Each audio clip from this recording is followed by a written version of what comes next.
Hi, everyone. In this video, I'm going to discuss the pizza restaurant chain project that we did in our class 2 or 3 weeks ago now. We've been held up and delayed in reviewing this case for a number of reasons, not least of which is the coronavirus and our extended spring vacation. But in this video, I'm going to review the case and some of the important considerations in it. You may recall that you were asked whether two chains in particular, Papa John's and Cece's, had recognizable low cost or least cost strategies, or alternatively, differentiation strategies. And in order to make your decision, it was necessary for you to look at other members of the pizza chain industry in order to determine whether one of those two chains costs were lower than other companies, or whether one of them had differentiation that really did or does set it apart from other companies in the industry. So it was an assignment that looked kind of easy and fun. Everybody likes pizza, and I'm sure we've all had several slices over the years. I know I have, but it's not this challenge to recognize what the generic strategies of these two companies are and how effective they've been, among other things, is a much more difficult challenge than it might appear at first. Incidentally, for those of you who remember, I contracted the flu a few weeks ago. And lo and behold, after recovering from that episode, I've got it again. So I'm going to need to bathe my throat now and then. I may even cough a little bit once in a while. And I hope you can just put up with that and maybe have just a little bit of sympathy for a worn out old man who's had just about as much of the flu as any one person can stand. But here we go. So let me bring the PowerPoints up now and we can get started with the review.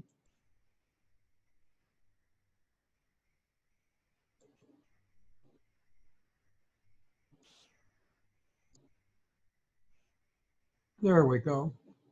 So this is a case about generic competitive advantage and generic rivalry of generic strategies in the pizza chain industry. And in order to put this question into perspective, we need data. We need to just take a look at the alternative companies that we're talking about.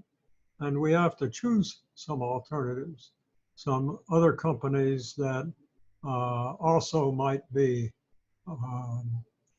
benefiting from low-cost competitive advantages or differentiation. And there are several others. At the very end of this review, I'll show you a list of some others that also have unique characteristics. But there's just so much time and space we have in this review to cover pizza chain companies. So on the left side of this table, we see the two big ones, Domino's and Pizza Hut. And you can appreciate their size just by looking at the number of stores that they have in their systems. Now, the concept of system stores refers to the franchise system.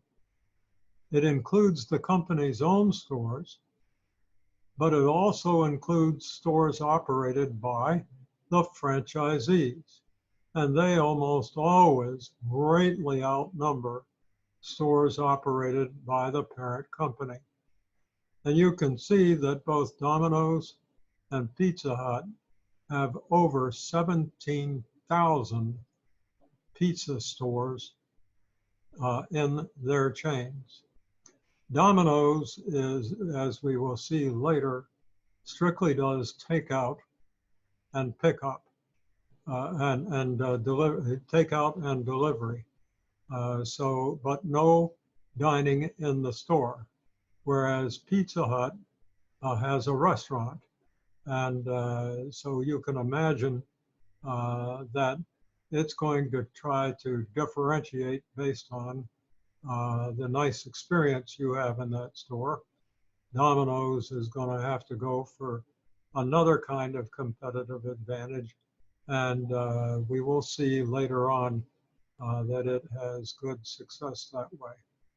Anyway, the sales by the system of all the stores in the system were about in 2019 for Domino's were $13.5 billion. Pizza Hut came in second with over $12 billion. But there's enough of a difference there to call Domino's the winner. It's the biggest.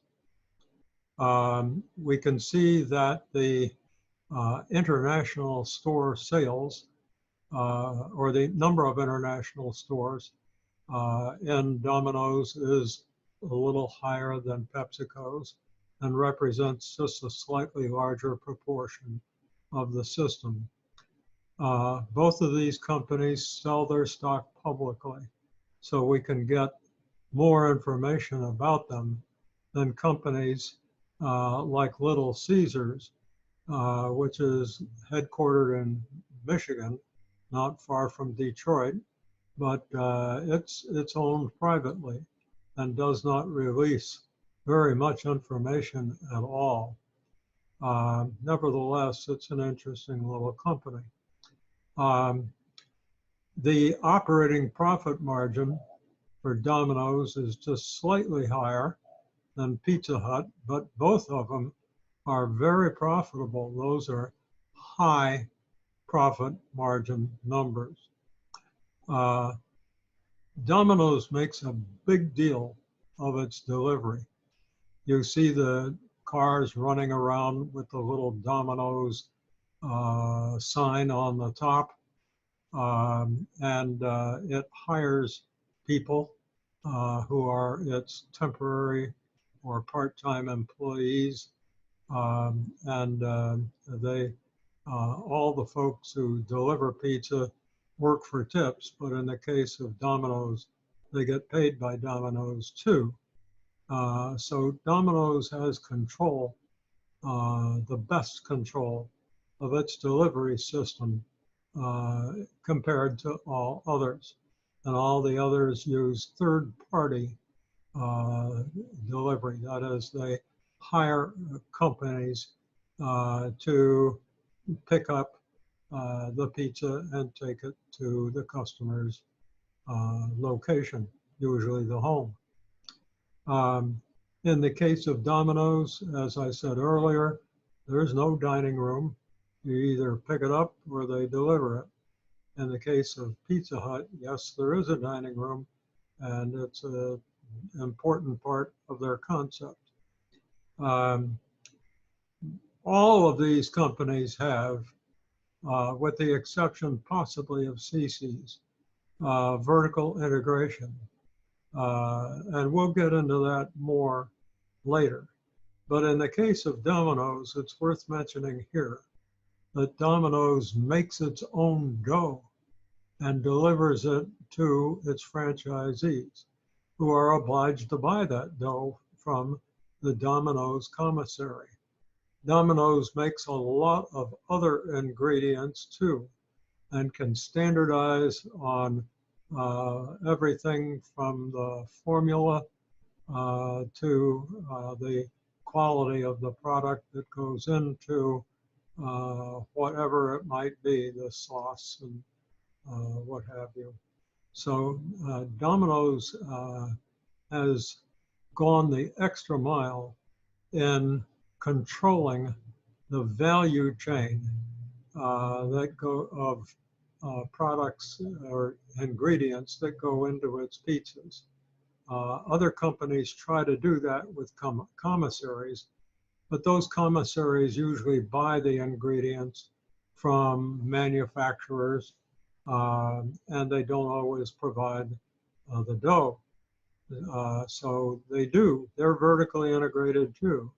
They just aren't as integrated as far as Domino's is. Then we can see along the bottom the prices that these companies charge.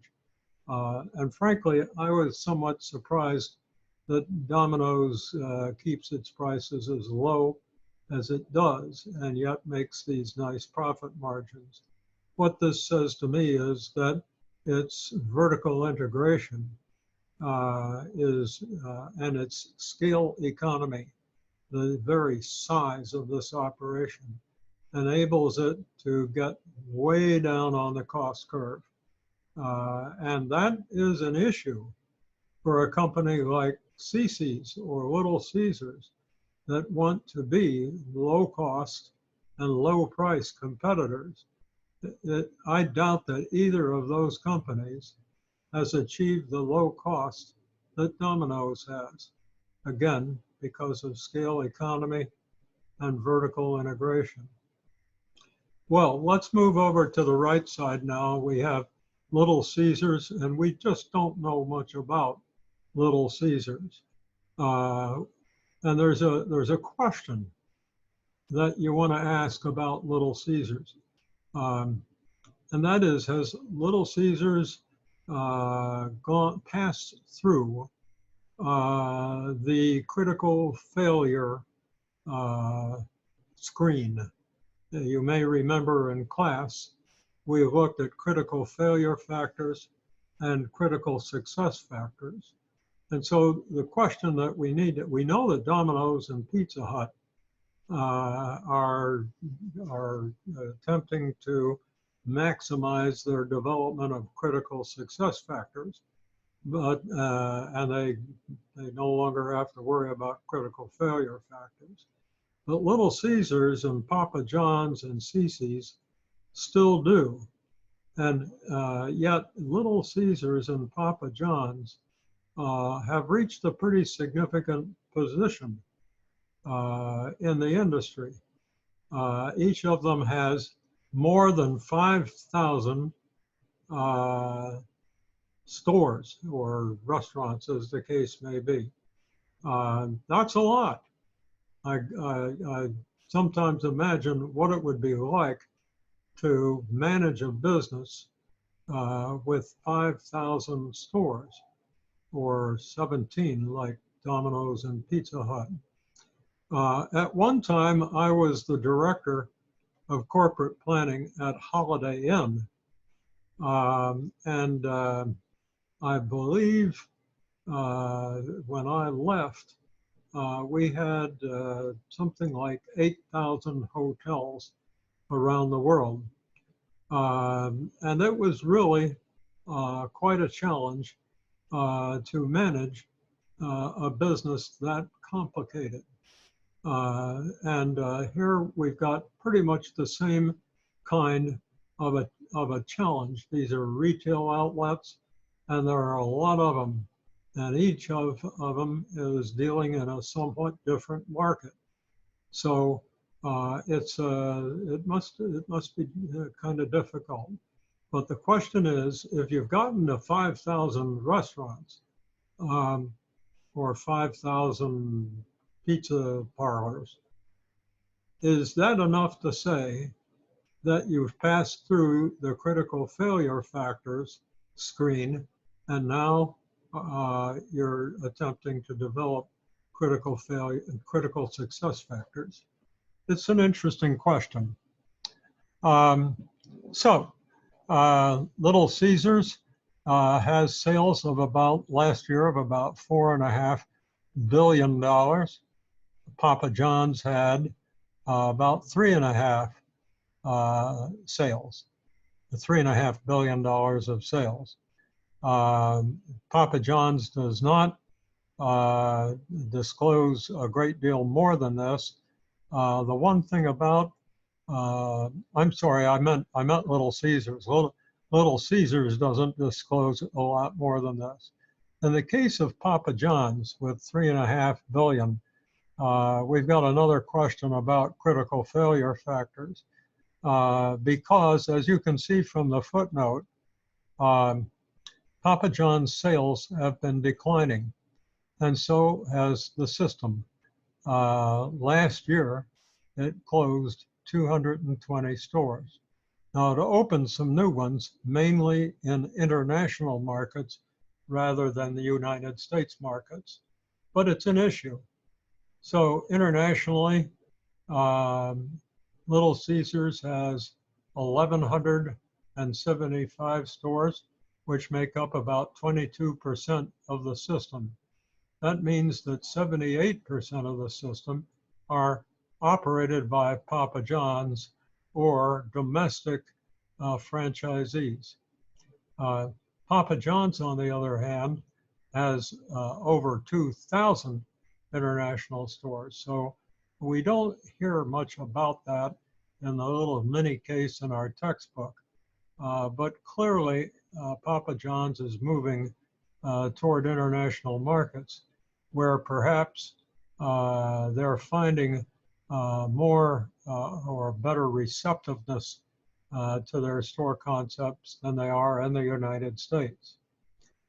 Papa John's sells its stock publicly, but Little Caesars doesn't. The operating margin is not reported by Little Caesars, but we have to assume, since it has been in existence for such a long time, that it's making enough profit to stay in business. When we look at Papa John's operating margin, it's sort of a product of accounting imagination, that 1.5%. Papa John's is not profitable or not very profitable. The same story on delivery. They use third-party agents to deliver their products. They also are vertically integrated, as is CC's. Both have commissaries. I would imagine that CC's is doing as much as it can in the fashion of Domino's, manufacturing their product to emphasize quality and keep the cost down. Nevertheless, the problem is that you're looking at roughly one third the number of stores that Pizza Hut or Domino's have, and less than 1/3 of the revenue. So it's a little tough to achieve vertical integration like companies with a lot more volume. The prices really differ here too, don't they? Little Caesars is apparently the price leader in this industry. On the other hand, Papa John's seems to be just about the most expensive if it's not Pizza Hut. Pizza Hut charges a higher price because people enjoy the comfort of a sit-down restaurant. Papa John's doesn't offer that, but they charge more for high quality ingredients, and they make a great deal of that in their promotions. Then we have Cece's.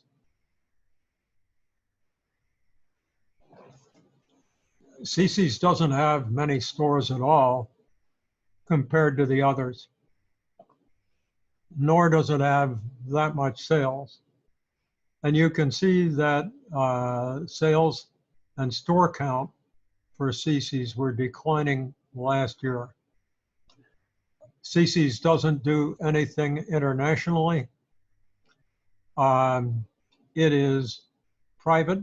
You can't buy stock in it. And as a matter of fact, it was acquired by a company named Arlon's, which we'll talk about shortly.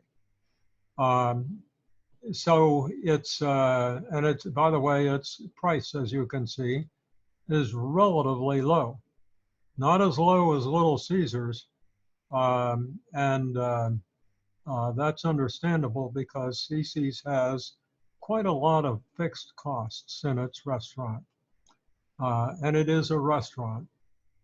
People sit there and enjoy. So let's move on now to an analysis of what we've just seen. First of all, if we're being asked, is the company low cost or differentiation? Is its generic strategy low cost or differentiation? We ought to just list the tactics that each company uses to achieve low cost or differentiation. And so we see Domino's has all those low cost enhancers that we talked about. It doesn't operate a dining room, so that keeps the cost of the store down. It benefits from scale economy, and it has what is called in this industry a commissary. But at that commissary, extreme vertical integration is achieved because Domino's actually makes many of its components.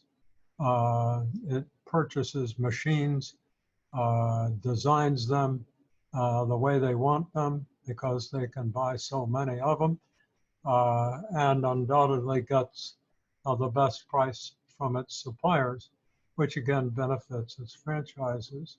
If we look at Pizza Hut, we've got pretty much the same thing, except that it does have a dining room. That adds cost.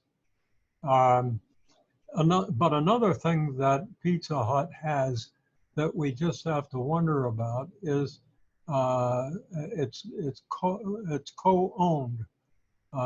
That's not the right term.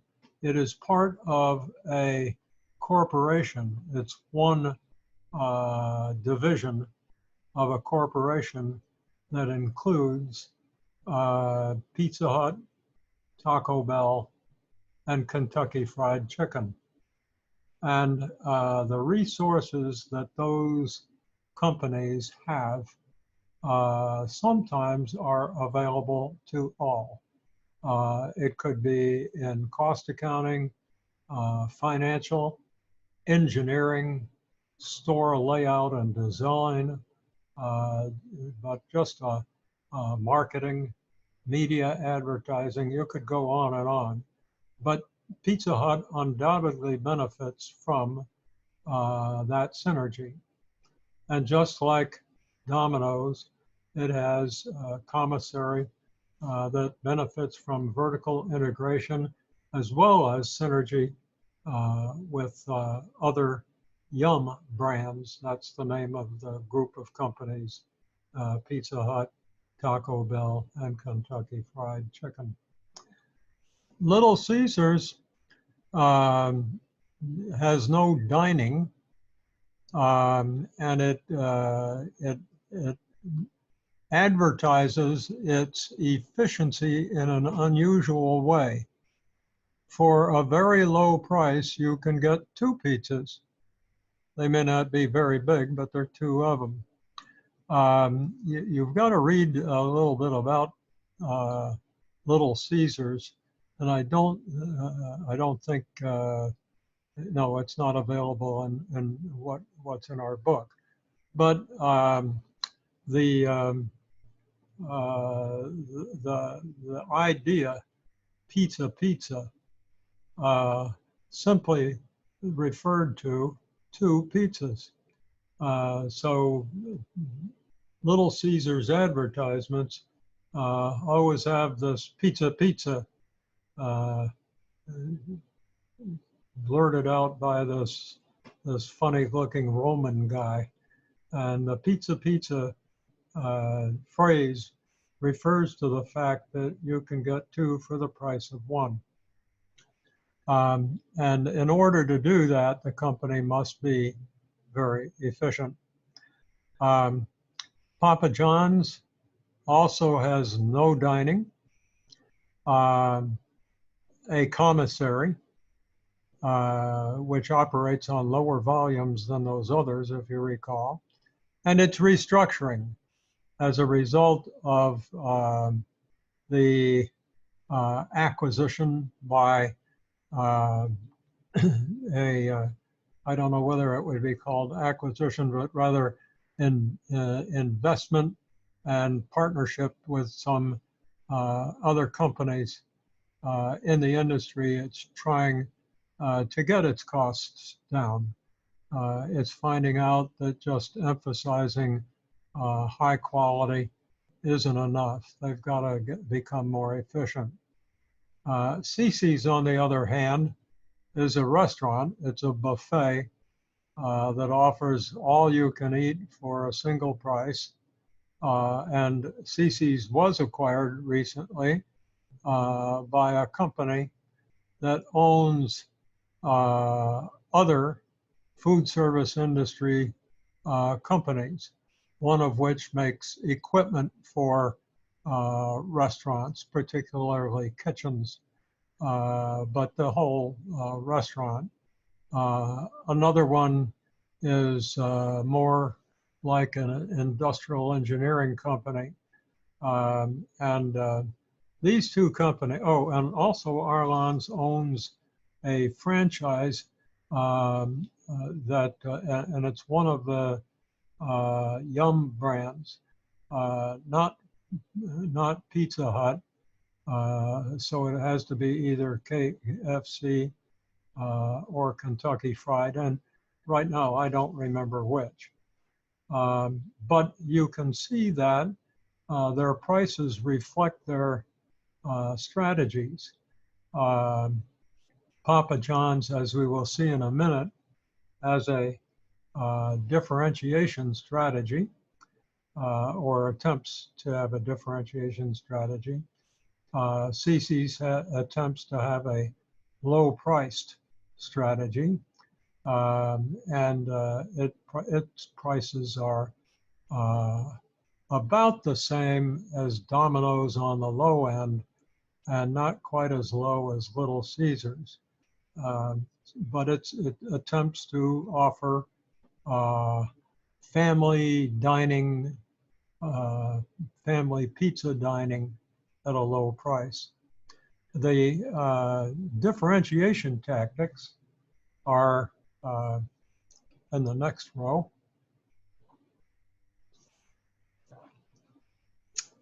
Domino's has made a big deal of delivering fast. It simply is one of the things that they felt was a critical success factor. And so of all the companies in this industry, because it controls the delivery process itself, there's not a problem of waiting for the third-party delivery company to come pick up the pizza. They're sure that the pizza is in an insulated container, so it's still hot when it gets to the customer, and so forth. Has a very wide menu variety. If you go to their website, you'll see quite a variety. Seems to emphasize quality as a result of that extreme vertical integration. It does a lot of advertising to point to those features, and as a result, its brand is widely recognized. The same benefits accrue to Pizza Hut. Almost the same exactly, with one exception. Pizza Hut offers dining in the location, in the store. So that's why the costs are higher and the prices are higher. But Pizza Hut also has a very wide product variety. Little Caesars, less variety. Its advertising theme is probably its largest, its most powerful differentiator, and its brand recognition.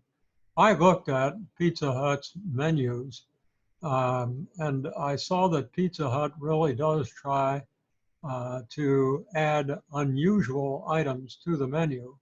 And when I looked, I found shrimp. So you may go into Little Caesars for pizza and end up walking out of the store with a box of shrimp. I imagine you can get the shrimp on your pizza too, but it looked to me like the shrimp were actually being sold separately. Papa John's, this is where Papa John's is making its claim, where it's planting its flag. Everything about Papa John's is quality. The high quality of its ingredients, all natural ingredients, meat without filler. You know, the other companies have meat but they make the meat chunky by mixing it up with other things that make it seem more voluminous, but it's not all meat. By this time, I hope you know the story about Papa John's and the National Football League. Its president got into a argument with some people and on a broadcasted conference call regarding the NFL, and particularly those players that knelt before the game during the playing of the national anthem. And this guy was very offended by that and made no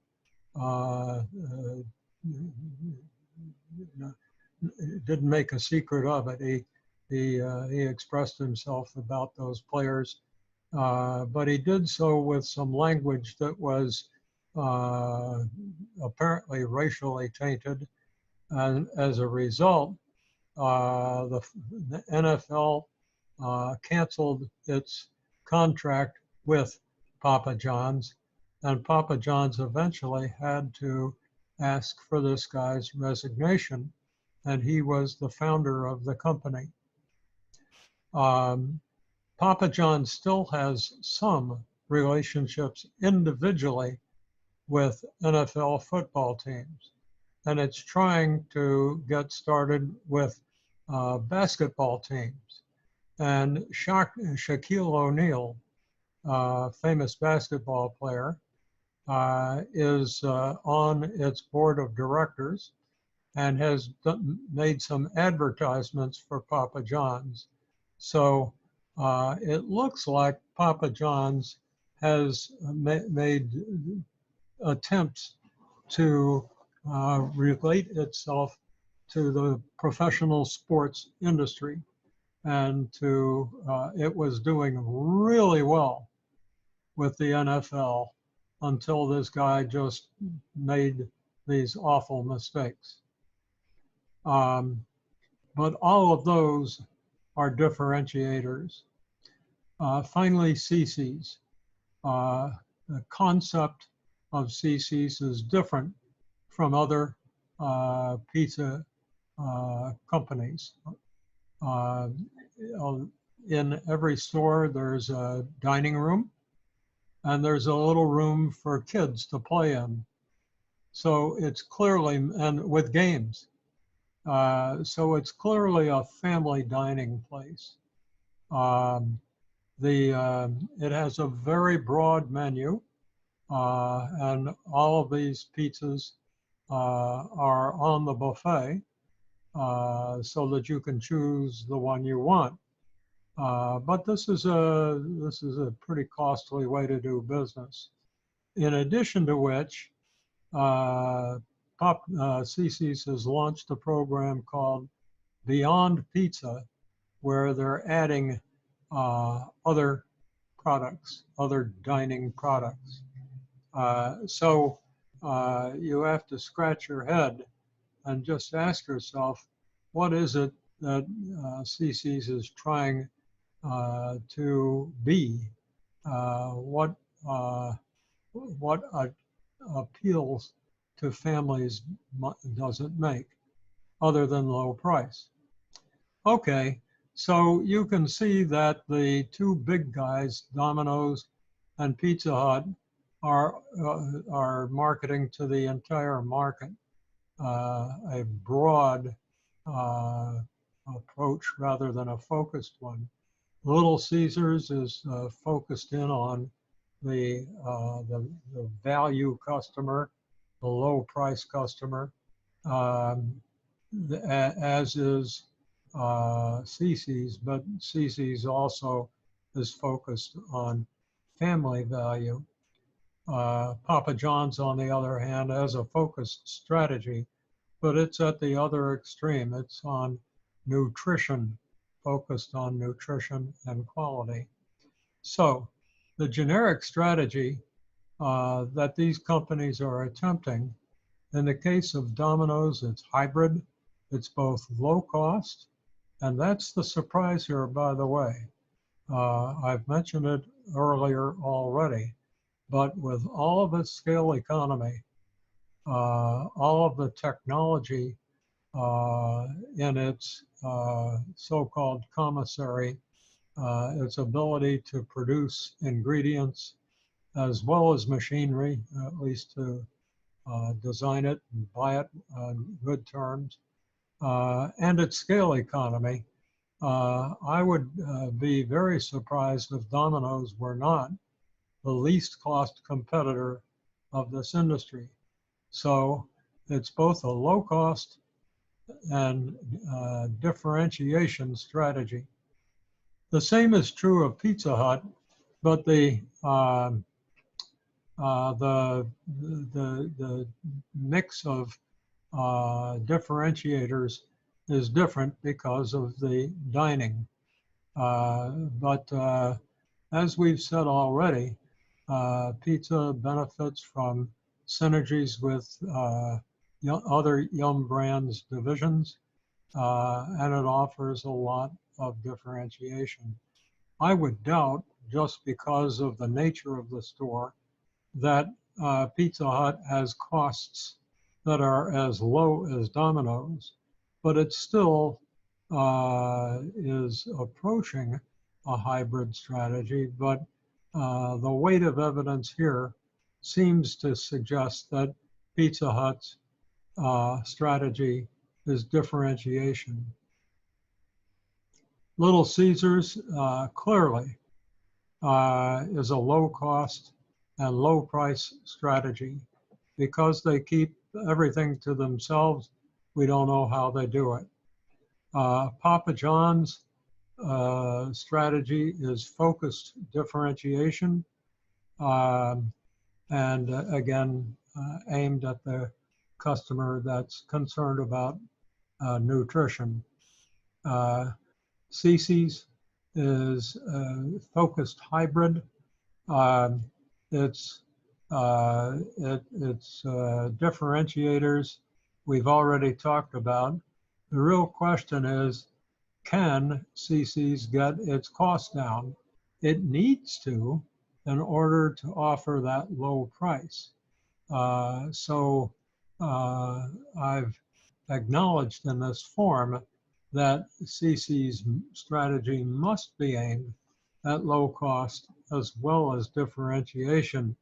Differentiation's expensive, so if it can't get its cost down, it can't make a profit. As it turns out, that's sort of what's been happening.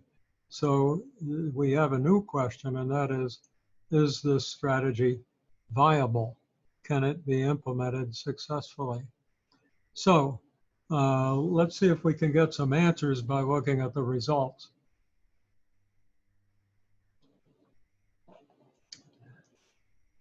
Domino's is by far the most successful company in the industry. Its sales growth last year was 10% plus. The system grew 8.5%. That is, the number of stores in the system grew by 8.5%. That's really impressive. And the sales of the system grew even more, which means the sales per store went up.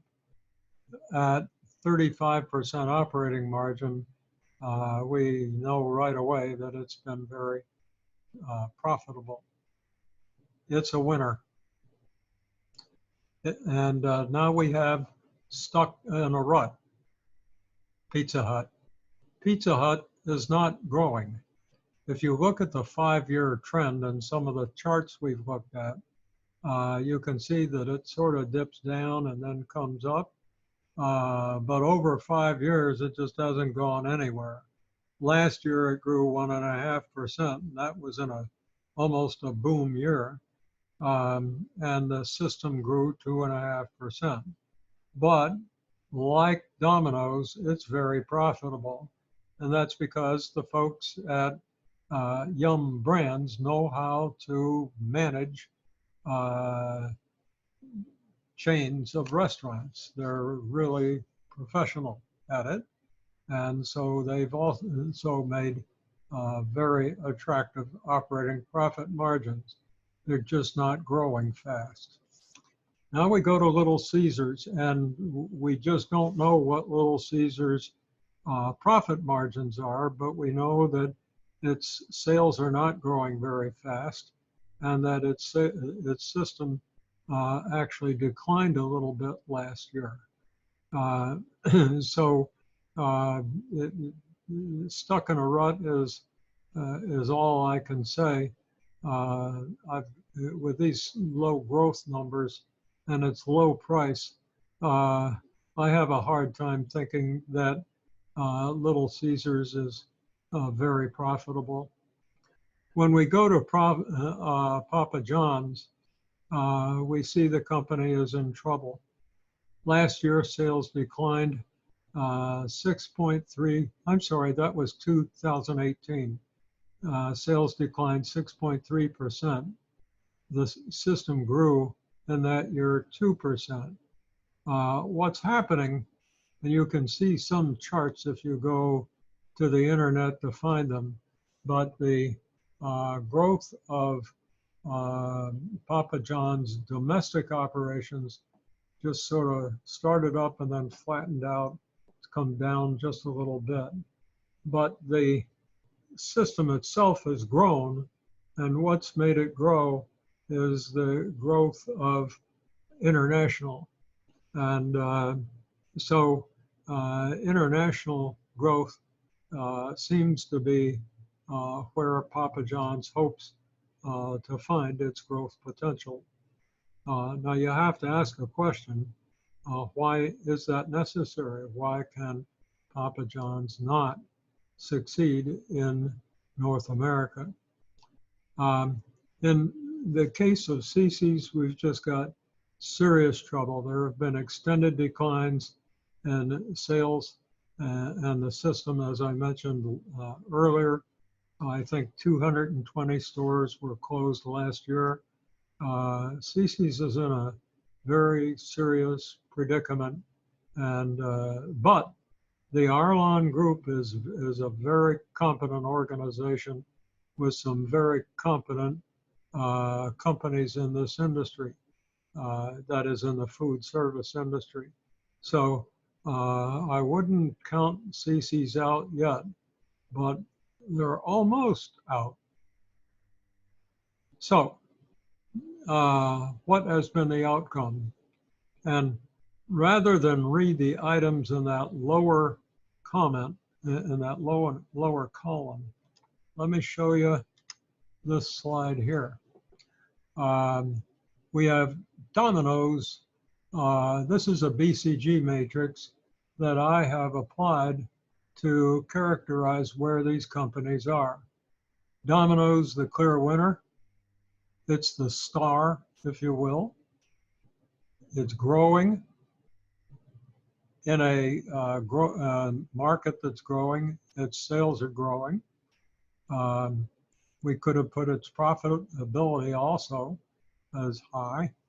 Pizza Hut has a high market share, but it's not growing.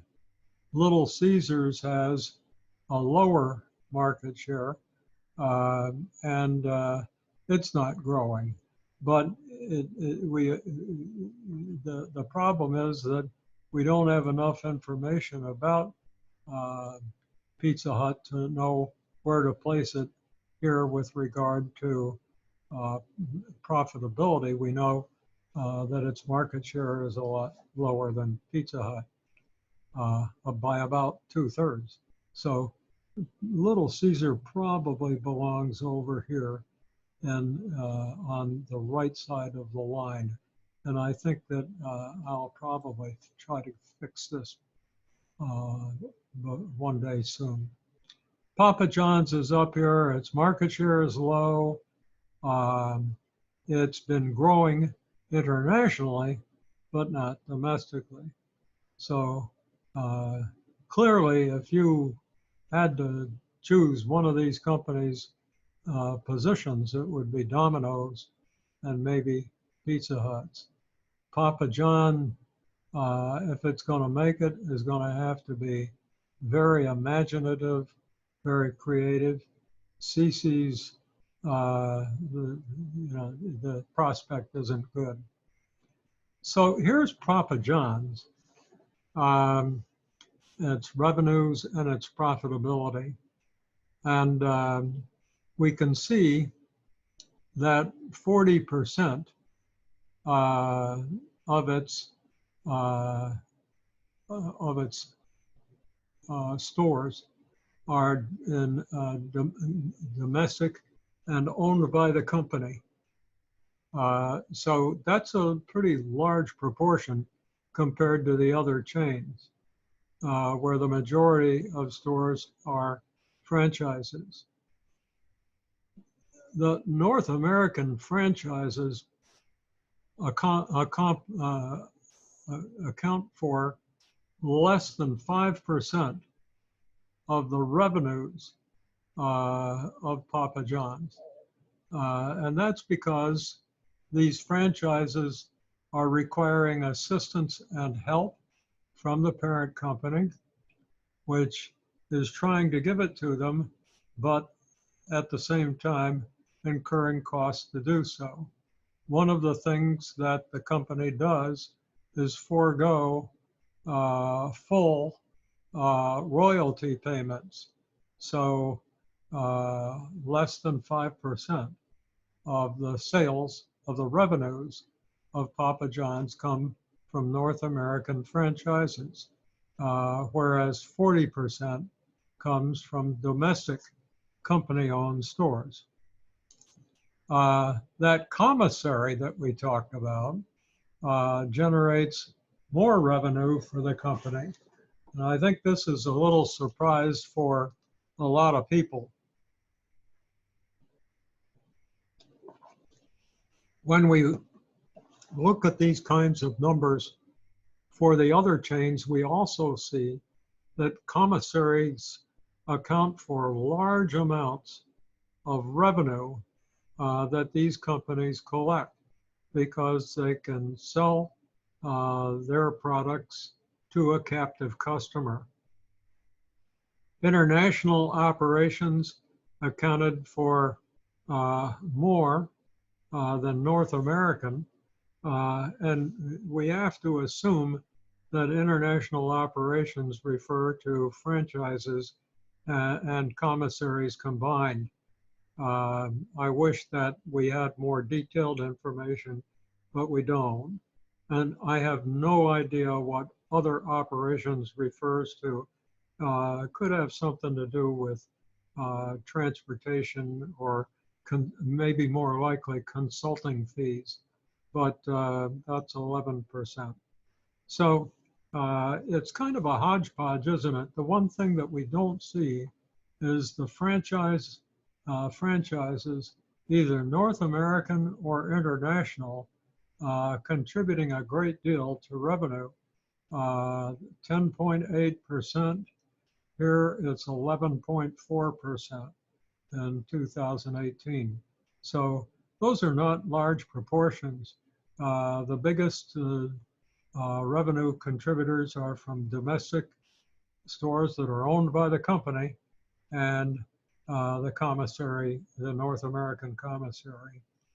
In terms of gross margins, I think, we get some more information. Those domestic stores have reasonably good gross margins. They could be better. They certainly could be better. They're nothing like what Domino's gets. 18.5% in 2018, 16.5% last year. And again, that's because sales were tailing off, and there were a number of stores closing. That requires lots of costs. That North American commissary that looked so good in terms of revenue only gets 5.7% gross margin, and that's proper, isn't it? Because that commissary is there to serve the franchises, and 5.7% of 38% of $3.5 billion. That's well over $1 billion. So 5.7% of $1 billion is what, $57,000? Is that right? Anyway, it's real revenue. It's real income. The international operations are the reason why international operations are in position. They make good profit margins. Unfortunately, at Papa John's, there isn't much volume to get that profit margin on. Why are the profit margins higher? And it's largely a result of arm's length transactions.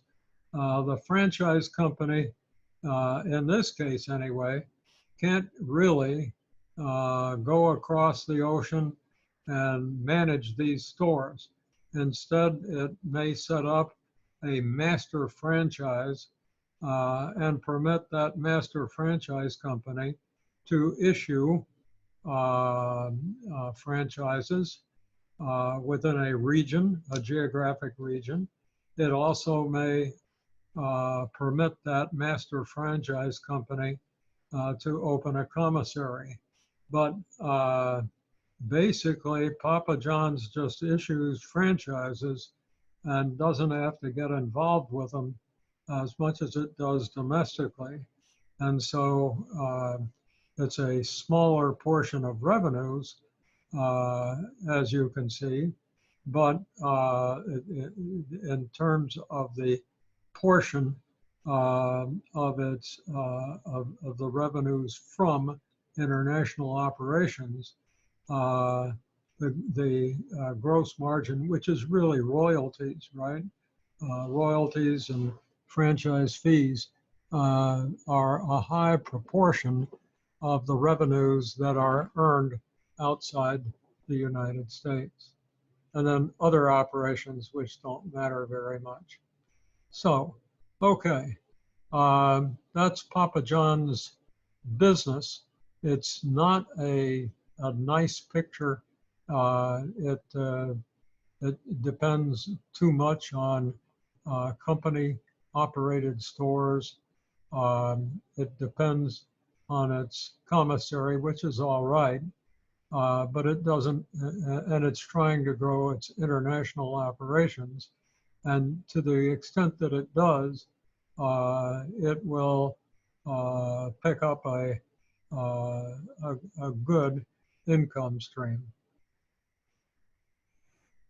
Okay, so let's see if we can wrap this up now with a series. There are 4 slides here, and I'm going to try to go through them as quickly as possible to help you get out of this review. But you know, there's a reason that we're doing this review, and it's important for you to remember. And that is that we're looking at two groups of companies in the same industry. So these are 2 strategic groups that have different strategies. And we're looking at their generic strategies to try to figure out whether one strategy is more likely to succeed than another. But we're also trying to just understand how firms can achieve competitive advantage.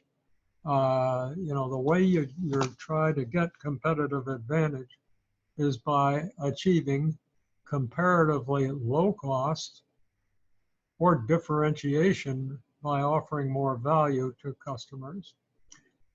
However, choosing one of those strategies or the other or both does not mean that a firm in fact will accomplish low cost or differentiation.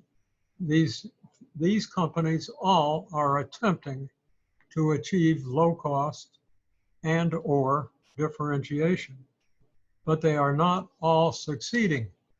And that's what I want to share with you. I want to make sure that you understand that just because a company attempts a low-cost strategy or a differentiation strategy does not mean that its cost structure or its offer to customers will either be low cost or high value, because that depends on the competitors in the industry and whether their costs or values match those of the company that you're looking at. That's the key. That's a big key. Okay, so let me just, I wish I had some way to impress on you just how important this is.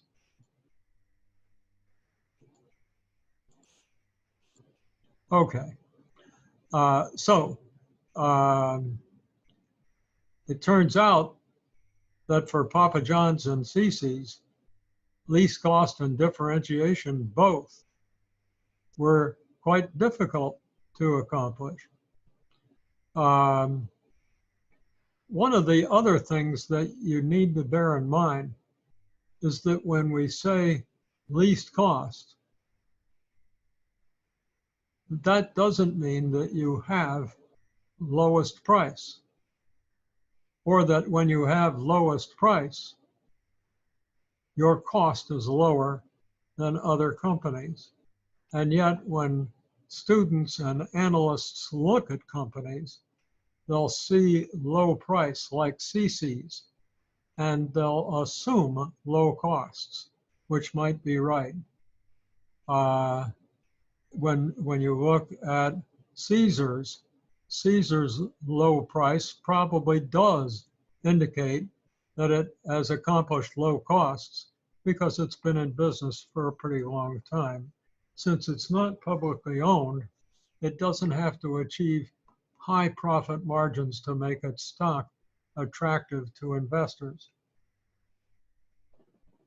So if it has a rough year, as long as their balance sheet is still healthy, that's okay. So the least cost competitor in this industry, I think that instead of writing probably, I should have written certainly, is Domino's. It produces its ingredients, including the dough that it sends to its franchises, purchases equipment. It's heavily vertically integrated, and it enjoys scale economy. The ingredients include quite a wide variety. And I believe that Domino's actually manufactures some equipment for its franchisees too. So it's just heavily vertically integrated, which enables it to get its costs down, especially when you take into account its very high volume. So fast delivery, menu variety, intensive advertising, high quality. I left out a comma, didn't I? High quality, intensive advertising, and strong brand recognition. Domino's also is probably well differentiated. So Domino's strategy is a hybrid of low cost and differentiation. Its trend in terms of sales growth and system growth and its operating profit margin indicate that Domino's has figured out the right formula. It has succeeded, and when I say it has succeeded, I mean that its strategy has succeeded. Little Caesars is probably a low-cost competitor, as I mentioned before, based on its low price and sustained growth. One of its differentiators has got to be that little Roman guy that keeps saying pizza, pizza. But advertising themes sometimes do become differentiators.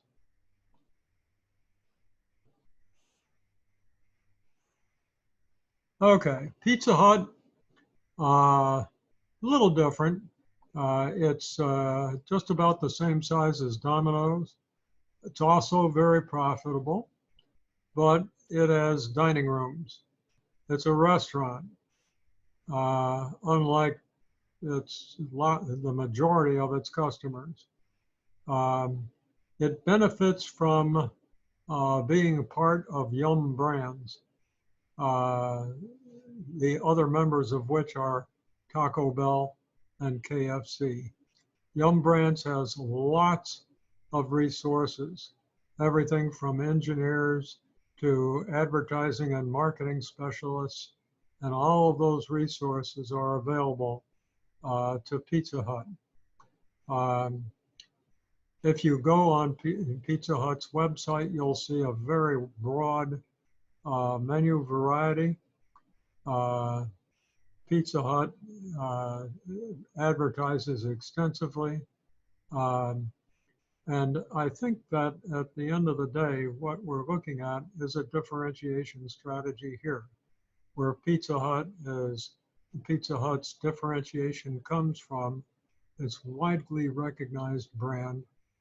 The fact that you can go into the place, sit down and have a dinner, mainly of pizzas, or a lunch, but you can sit down there and enjoy it.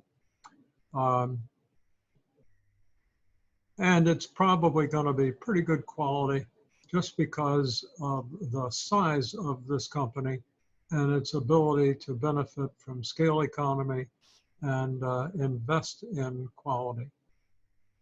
That, of course, would include the operations of its commissary. So a separate conclusion is that delivery is no longer a differentiator. There were days when delivery was a differentiator, and that really helped Domino's. Domino's and a couple others were recognized for their delivery. But now all chains are offering delivery, usually through third-party contractors. But Domino's manages the delivery itself, and from that gains differentiation and control over the system. Incidentally, Yum Brands, which is that company that owns Pizza Hut, just invested $200 million in Grubhub, and that was about 1 year ago. So there's no question that Yum is going to use, and Pizza Hut is going to use delivery. If you want to order a Pizza Hut, a pizza from Pizza Hut, you can expect Grubhub to deliver it. I think probably this is more an issue for Taco Bell and KFC. Most chains also are vertically integrated through this commissary that we've talked about. CC's doesn't seem large enough, even if they have a commissary operation, to perform that function well and benefit from it.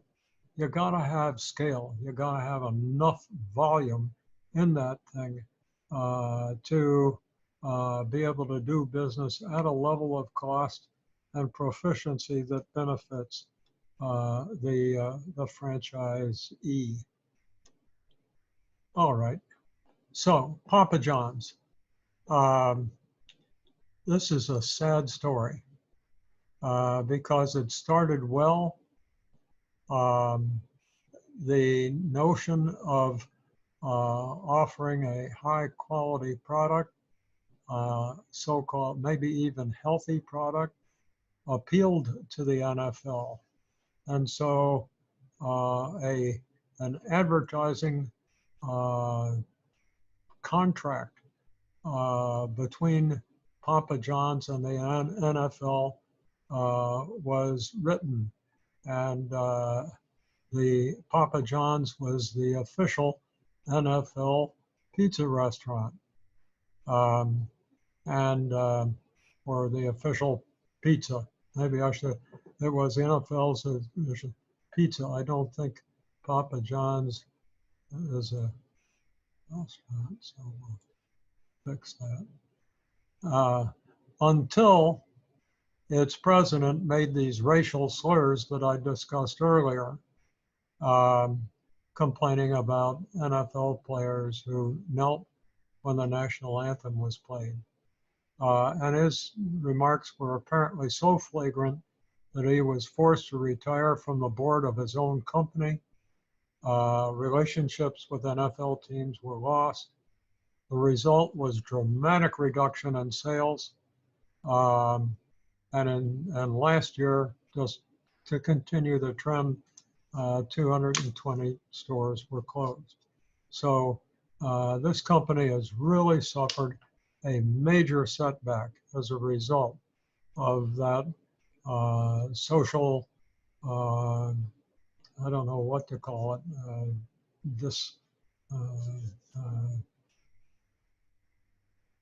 I can't come up with a word, but Papa John's was associated with this guy's remarks, and he was severely rebuked socially, and the result was much deteriorated results for Papa John's. Shaquille O'Neal is a board member, and he's helping Papa John's to promote Papa John's with NBA teams. If he can do that, he'll be a hero, because that's also a very popular sport. So you can see that Papa John's has been attempting to appeal to folks who are interested in health, and that includes sports. Now, and by way of example, or contributing to that concept are the all natural ingredients and the high quality products that they offer. The real issue is, do the people in the market segment that Papa John's is aiming for appreciate the value of what Papa John's adds? Just because Papa John's makes a better quality product or that has more natural ingredients, do the people who see its advertisements appreciate those benefits enough to pay more for them and to do so in a large enough volume that the company can survive? And that is a question that remains to be answered. Papa John's generic strategy is focused differentiation. The real question is that differentiation that Papa John's attempts perceived by the market? Does the market even know that Papa John's is differentiated? That's, again, a major issue. Okay. CC's, I don't know, I want to hold my comments here, but it looks to me like this thing is just an idea that didn't turn out right.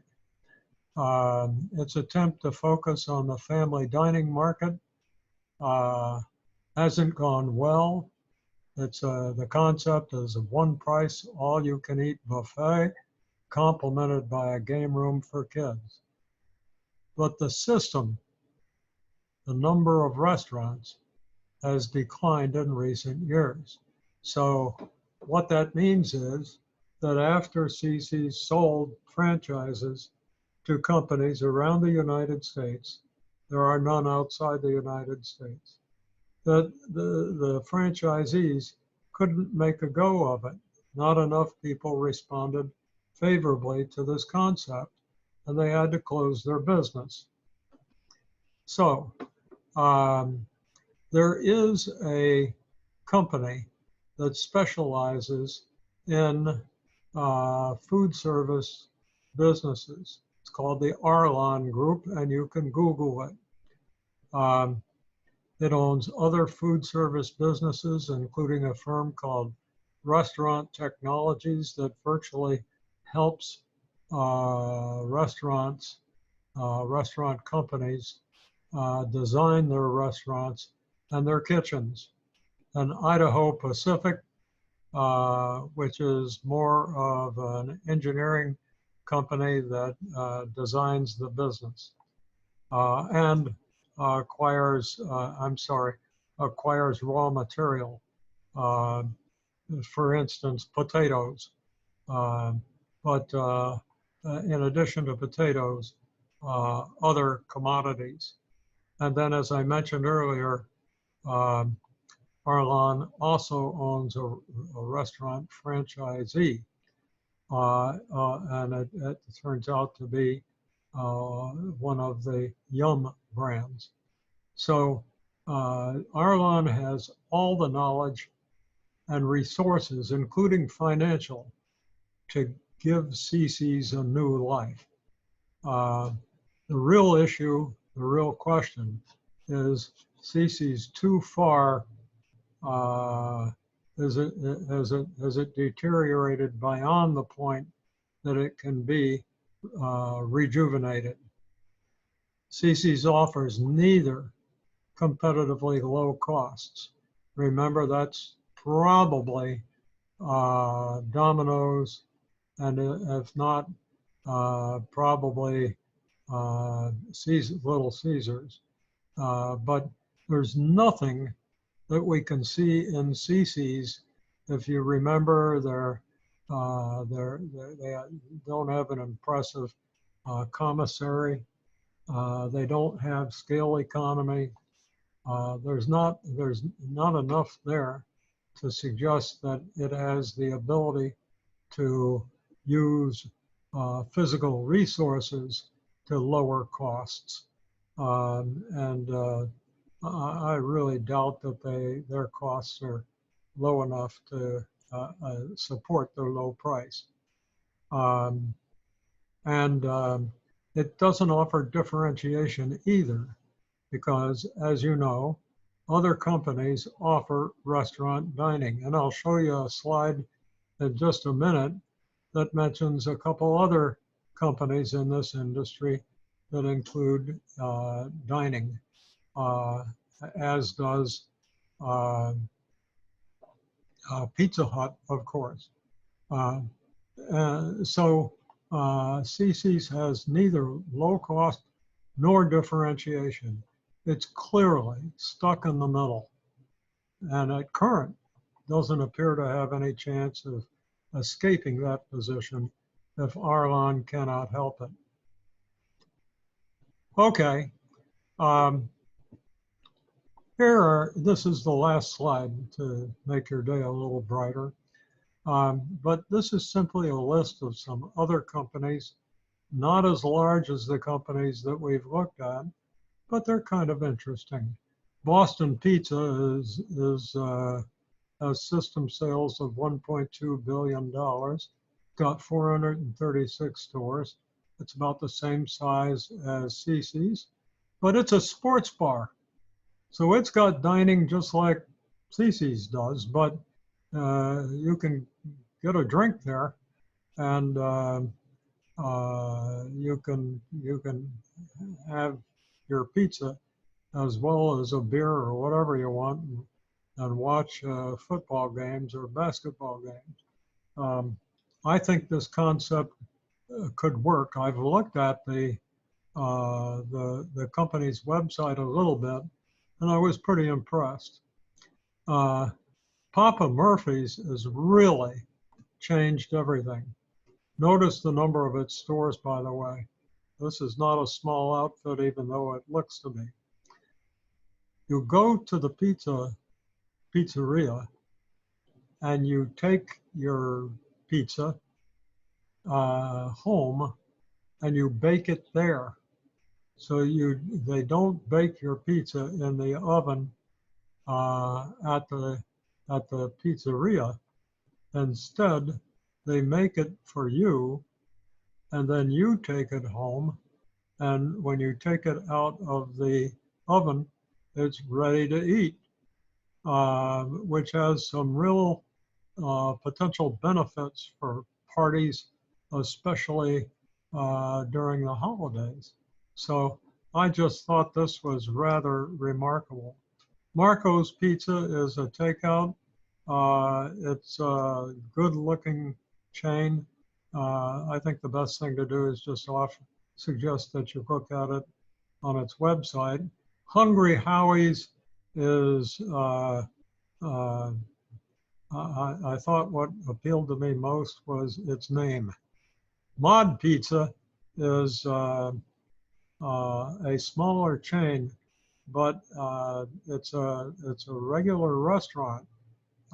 So it's pizza, but it's pizza plus, and it's a sit-down restaurant where you can have a nice meal. So each of these chains it offers a slightly different variation on the concept of the stores in a chain, and each of them offers a different opportunity for differentiation, or in the case of, let's see, Papa Murphy's, low cost. If they don't have to bake it, that really takes a lot of capital out of the company, a lot of space out of the store, and so forth. That's it. And I imagine you're quite glad that that's it. Let me see if I can get this thing.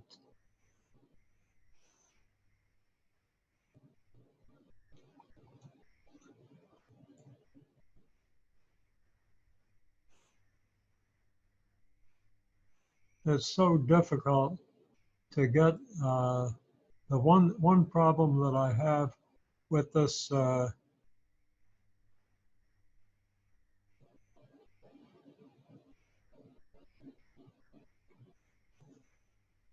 system is that